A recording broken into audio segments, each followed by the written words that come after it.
Europe 1, La France bouge. Elisabeth Assayag. Bien sûr qu'elle bouge cette France et nous on le voit chaque jour sur Europe 1 entre 13h et 14h avec des entrepreneurs, des patronnes, des patrons, des parcours de vie. Et si vous aussi vous avez envie de monter votre entreprise, si vous souhaitez connaître les ficelles un petit peu de l'entrepreneuriat, eh bien c'est ici que ça se passe autour d'un grand patron du jour ou d'une grande patronne du jour. Aujourd'hui nous sommes ravis d'être avec vous, Stéphane Manigold. Vous êtes le président fondateur du groupe Éclore.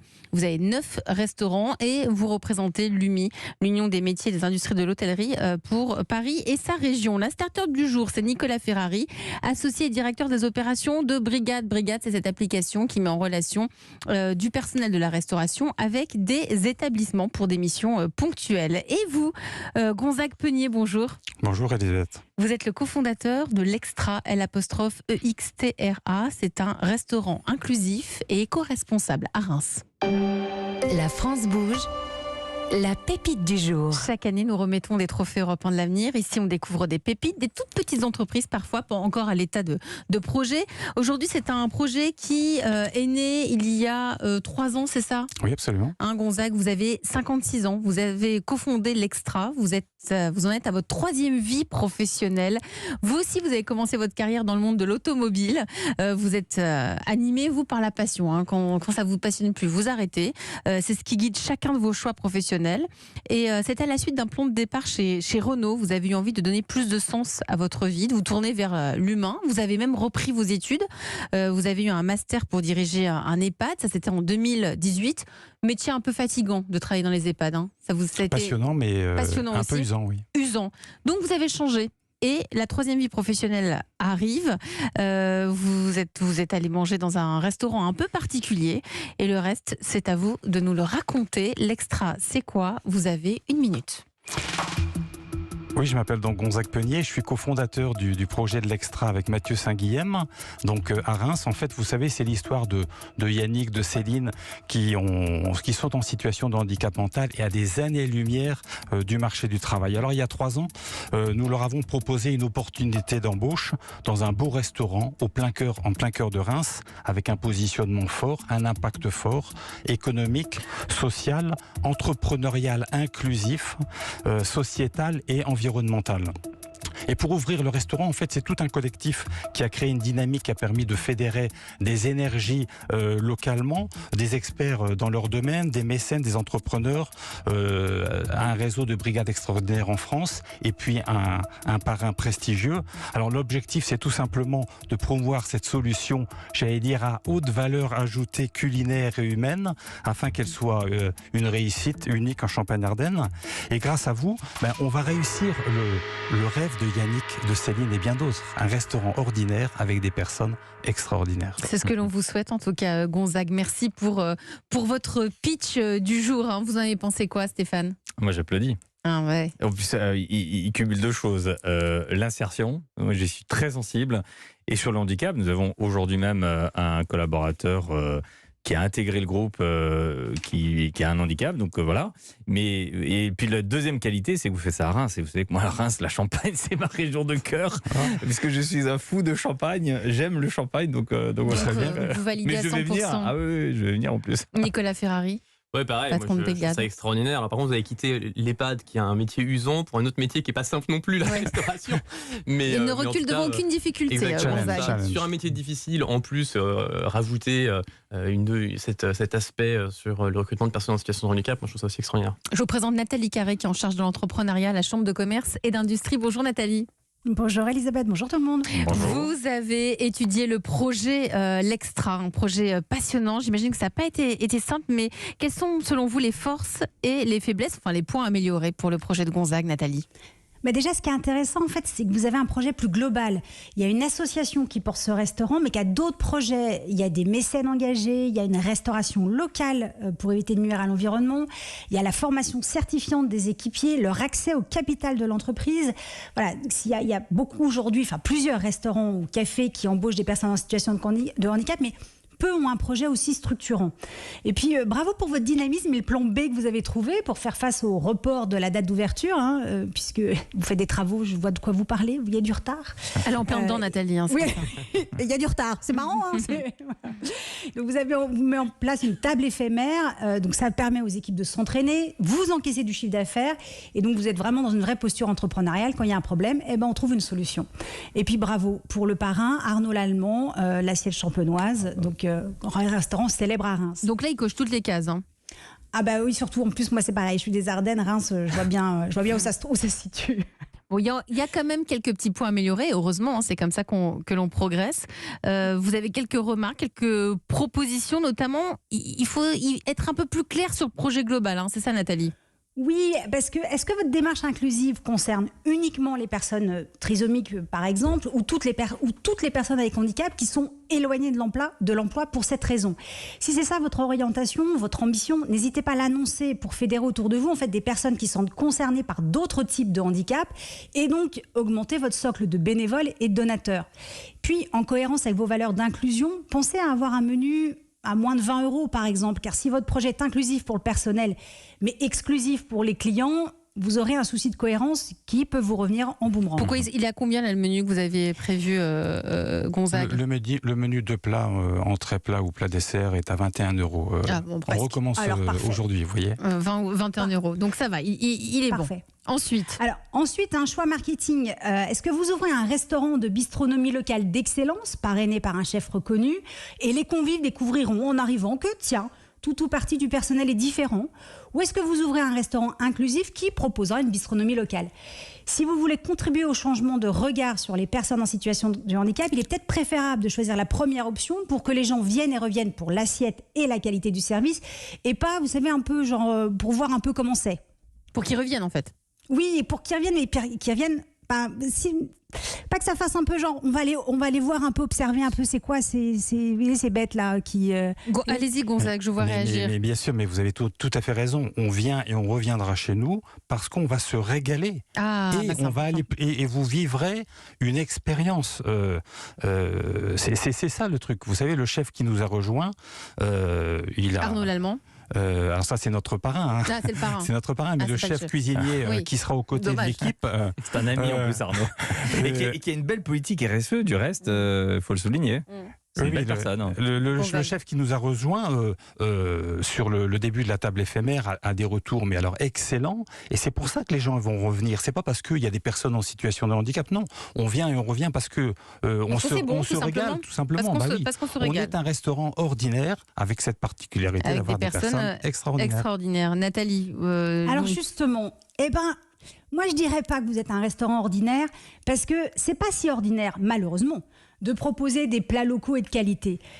Sur votre site, vous dites goûter la différence. Gardez cette baseline parce que cette différence des goûts, de l'accueil, des process, elle est vraiment intéressante, cette baseline. Puis alors, une idée pour demain, à laquelle vous avez peut-être déjà pensé, les personnes qui peuvent s'offrir un repas à l'assiette champenoise, donc d'Arnaud Lallemand, peuvent peut-être être des contributeurs importants pour votre association. Alors peut-être qu'il serait possible d'organiser certains services avec votre équipe et à la fin du repas, un petit speech d'Arnaud Lallemand sur votre projet et vos besoins de mécènes. Croyez bien que quand on vient de dépenser 300 à 400 € par personne pour un repas, on doit être normalement plus enclin à la générosité. Et puis un dernier conseil, observez ce qu'a fait Pokawa, rien à voir avec vous, mais c'est une franchise de Pokéball qui a explosé en très peu de temps grâce aux réseaux sociaux. Inspirez-vous de cet exemple. Il faut aller sur les réseaux. Et oui, bientôt, j'espère, Elisabeth vous invite en tant que grand patron à la tête d'une franchise de restaurant extra. Ah, ce serait chouette ça. Merci pour vos conseils. C'est ce que l'on vous souhaite et vous pouvez les réécouter sur europe1.fr à tout moment, les conseils de Nathalie Carré. La suite c'est quoi? Donc là c'est encore à l'état de projet, Gonzague. Aujourd'hui votre projet est lauréat je crois du réseau Entreprendre. Vous vous nourrissez de l'inclusion, du bonheur que vous apportez aux gens. La suite c'est quoi? Vous êtes dans plein de travaux en ce moment? Ici, on termine les travaux qui sont d'envergure. C'est quand même un projet ambitieux. On est au cœur de Reims, dans le quartier du Boulingrin, là où il y a les métiers de bouche et de restauration. Donc, on va ouvrir. C'est un premier challenge. Hier, voyez-vous, on a vraiment fait signer les premiers contrats de travail aux salariés. Donc, pour la première fois de leur vie, ils vont avoir un contrat de travail et une fiche de paye ici à la fin du mois. Et donc, on aura le restaurant avec une capacité d'accueil de 40 couverts au rez-de-chaussée. Et puis la possibilité, et là on peut se tourner aussi vers les politiques de RSE des entreprises, une salle privatisable, capacité d'accueil à peu près 25 personnes, voyez, et qui sera l'occasion pour les entreprises, j'allais dire, d'utiliser l'Extra comme un outil concret. Aussi de leur culture d'entreprise, Exactement. de leurs engagements et de leurs projets. Parce que venir déjeuner... C'est faire passer des messages d'aller chez Exactement, vous. je suis sûr que ça, à minima, ça interpelle. Voyez-vous, sûr. peut-être que ça aura un impact sur l'évolution de la Réunion parce qu'on pourra à la fois y travailler et à la fois y déjeuner. Donc, c'est déjà... Et ça ouvrira du dialogue aussi. Du lien entre les collaborateurs parce que votre restaurant est atypique. Voilà, donc il y aura une double offre et puis après on peut imaginer d'autres services hors les murs ou une manière de développer comme le disait Stéphane. Voilà, l'Extra ensuite. Nicolas Ferrari, vous êtes à la tête des opérations de Brigade, donc cette application qui connecte les indépendants de la restauration avec des établissements, avec des restaurants pour des missions. Quand on entend Gonzague dire que l'Extra, ce seront des salariés qui sont à milieu du domaine de l'emploi. Brigade aussi joue un peu ce rôle, puisque vous évitez la discrimination à l'embauche avec cette histoire de mettre en relation les uns avec les autres. Alors on ne va pas évidemment aussi loin, c'est magnifique ce que vous faites et on ne va pas aussi loin, on n'a pas la prétention d'aller aussi loin. Mais en tout cas, ce qui est majeur effectivement dans le fonctionnement de Brigade, encore une fois, c'est que c'est la personne qui travaille qui choisit où elle travaille, qui choisit sa mission. Et donc on enlève en fait complètement du coup du système tout risque de discrimination sur le CV en fonction de la photo de la personne, son origine, son sexe, etc. Et donc ça, c'est un élément effectivement qui est extrêmement important, auquel on est très très attaché et qu'on continuera de développer dans les années à venir. Ouais. Vous, Gonzague, donc impact économique parce que vous faites de la valeur, impact social parce que l'équipe elle est formée dans la restauration en plus. Et l'équipe passe son évaluation de CQP, un certificat de qualification professionnelle, la semaine prochaine avec le Greta. Donc on est dans une formation qui s'est déroulée sur 9 mois. Entrepreneurial inclusif parce que si c'est pas une première en France, on doit pas être très nombreux à avoir parmi nos associés de la société coopérative d'intérêt collectif 4 personnes en situation de handicap mental. Ça veut dire qu'on peut aller plus loin que l'inclusion professionnelle, parce que s'il n'y a pas d'entrepreneur, il n'y a pas de salarié derrière. Et donc, à travers une démarche adaptée, facile à lire et à comprendre, expliquer et réexpliquer que voilà, une société, pour qu'elle puisse créer de la valeur, il faut qu'il y ait des entrepreneurs et ensuite des salariés. Et sociétal, on en avait évoqué tout à l'heure, et forcément environnemental, le circuit court, les producteurs, quand les cajots arrivent le matin de fruits et légumes, c'est un plaisir pour le chef de les travailler ensuite. Pour tous. Ça s'appelle l'Extra. Merci pour vos beaux conseils, Nathalie Carré. Puis si vous aussi, vous avez envie de nous envoyer votre projet d'entreprise, il n'y a qu'une seule adresse, Nathalie. Et c'est e1-lafrancebouge@europe1.fr et promis juré, Charlotte Barrécon et moi, on lit toutes les candidatures. On vous attend, on attend vos candidatures en route pour les trophées Europe 1 de l'avenir. Messieurs, vous restez autour de la table de la France Bouge avec cette question-là, mais que faites-vous pour vos salariés? On l'a déjà un petit peu esquissé, mais c'est vrai que les bonnes pratiques des entreprises envers les salariés, c'est quelque chose qui devient de plus en plus prégnant. À l'embauche, on vous demande, en ce moment, on le voit chez les patrons, ils nous le disent, les questions qui reviennent, c'est pas forcément le CDI, Stéphane Manigold. C'est autre chose aujourd'hui. C'est pas forcément le salaire, c'est l'engagement de l'entreprise sur des sujets tels que les environnements sociaux, évidemment, d'environnement, la politique de l'entreprise. Et puis au-delà de ça, je crois que la responsabilité demain des politiques, c'est d'avoir une meilleure transparence vis-à-vis du consommateur. Parce que je lis ici et là, notamment quand j'ai appelé à augmenter mes confrères les prix. De 10%, vous voulez dire. Sur Twitter, ils nous disaient ah ben non, le prix du congélateur il n'a pas augmenté, le prix du micro-ondes non plus. C'est bien mal connaître nos métiers. En France, le cœur du problème, c'est que quand on fait bien, on doit sortir la fanfare. Or, un restaurant, quand il fait bien, c'est la normalité. La normalité, c'est de faire maison. C'est pas de le dire, c'est de le faire. Et en Italie, par exemple, lorsque vous allez dans un restaurant et que vous ouvrez une carte, celui qui fait industriel, celui qui fait surgelé, il l'écrit. Et vous trouvez qu'il faut qu'on devrait aller vers ça? C'est plusieurs appels que j'ai lancés à Madame Olivia Grégoire, notre nouvelle ministre. Je crois qu'elle n'est pas forcément aujourd'hui attentive, mais un certain nombre de députés me soutiennent, et notamment les consommateurs, parce qu'on ne peut pas... Donc vous prenez la transparence, Stéphane Manigold, auprès des consommateurs. Moi, je reviens sur... Vous avez sorti un livre, vous avez fait plein de choses cette année, qui est sorti en mars 2022, qui s'appelle « Vivre ses rêves, afin de rêver sa vie ». C'était aux éditions du Cherche Midi. Et vous y écrivez, concernant le management, vous dites que faire le bien peut changer la vie d'une personne. Les mots, les encouragements, le management ont un pouvoir. Bien sûr. Donc ça, c'est quelque chose, vous l'avez écrit, vous l'appliquez? Oui, je l'applique. Comment? Parce que déjà, c'est pour remercier toutes celles et ceux qui m'ont aidé. Je rentrais, je crois que j'étais en 4e au collège, je rentrais du conseil de classe, j'avais récupéré mon bulletin, il était dans ma poche, plié en 12, il finissait à la poubelle. Et j'ai croisé un éducateur qui s'appelle Christian, que je rends hommage parce qu'il a vraiment changé ma vie. Et je rentrais chez moi et ce bulletin, il finit à la poubelle. Et avant qu'il finisse à la poubelle, il me demande de le regarder. Il le regarde, il me met la main sur l'épaule et il me dit « Bravo, vraiment bravo, au regard du contexte dans lequel tu es. » Oui, parce que vous êtes parti de loin, Stéphane. Ça m'a tellement pris aux tripes que je lui dis « Mais en fait, ça a du sens de faire les choses bien. Mais si on ne le rappelle pas, eh bien, on peut avoir ces dérives. Et moi, je suis convaincu que quand quelqu'un fait quelque chose de bien, il faut le dire. Quand il fait quelque chose de mal, évidemment, il faut le dire. Mais quand il fait quelque chose de bien, il faut le dire, il faut l'encourager. Et il faut être justement dans ce rapport humain que l'on perd un peu avec la digitalisation, à tout va. Il faut que les rapports humains reviennent au centre de l'entreprise. Moi, je suis hyper attentif à tous mes collaborateurs. À chaque fois, c'est tout bête. Vous allez me dire, c'est normal, mais oui, mais c'est pas forcément tout le regard. Je salue tous mes collaborateurs. Tout à l'heure, avant de venir à l'antenne, ils étaient tous en train de manger. Je les ai tous salués. C'est d'être attentif et aussi d'envoyer des signaux que l'escalier social, ça fonctionne. J'ai embauché, je vous le disais tout à l'heure, une personnalité plutôt connue des manifestations que je conseille depuis plus d'1 an, qui m'avait mis d'ailleurs une grosse charge médiatiquement. Et cette personne a voulu revenir dans le milieu du travail. Il a perdu un œil, après je vous laisserai totalement guiser, et qui s'est un peu marginalisé de la société. Et pendant 1 an, j'ai échangé avec lui, j'ai essayé de le conseiller. Et il m'a appelé en me disant, il s'agit de Jérôme Rodriguez, voilà le gilet jaune, l'un des gilets jaunes. Et moi, en tant que patron, je ne peux pas considérer que ne pas tendre la main à quelqu'un qui souhaite travailler, qui a été éborgné. Après, on est d'accord ou pas avec ses combats politiques, c'est un autre sujet. Mais moi, je considère que lui tendre la main, si je peux aider, je le fais, et je l'ai fait, et il a démarré ce matin dans mon entreprise. Donc tendre la main aux salariés, les encourager.